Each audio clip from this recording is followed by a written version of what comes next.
C'était la bonne nouvelle que la famille royale espagnole espérait avoir après des années de soupçons sur l'ex-roi Juan Carlos Ier.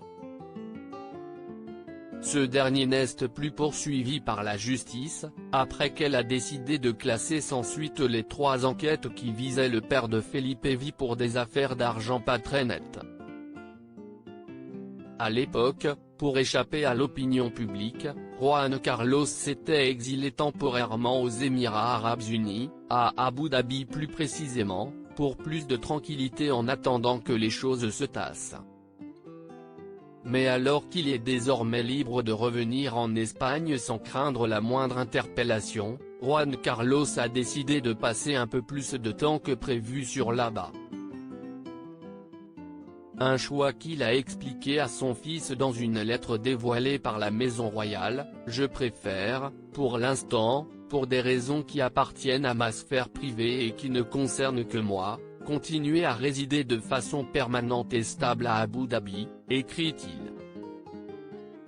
Une fois connues les décisions du parquet général, par lesquelles ont été closes les enquêtes dont je faisais l'objet, il me semble opportun de songer à mon retour en Espagne, mais pas dans l'immédiat.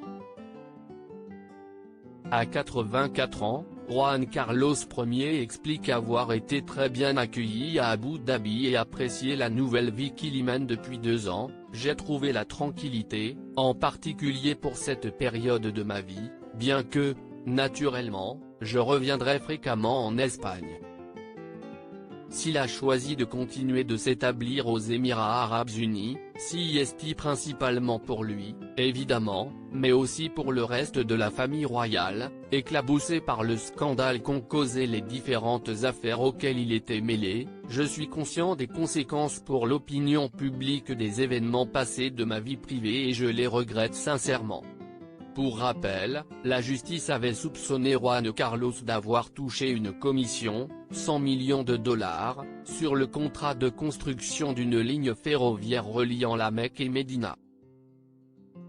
Il avait également été soupçonné d'utiliser les cartes de crédit d'un officier de l'armée de l'air espagnol et d'un entrepreneur mexicain et d'être le propriétaire présumé d'un trust sur l'île de Jersey, considéré comme paradis fiscal au regard du service de prévention du blanchiment de capitaux.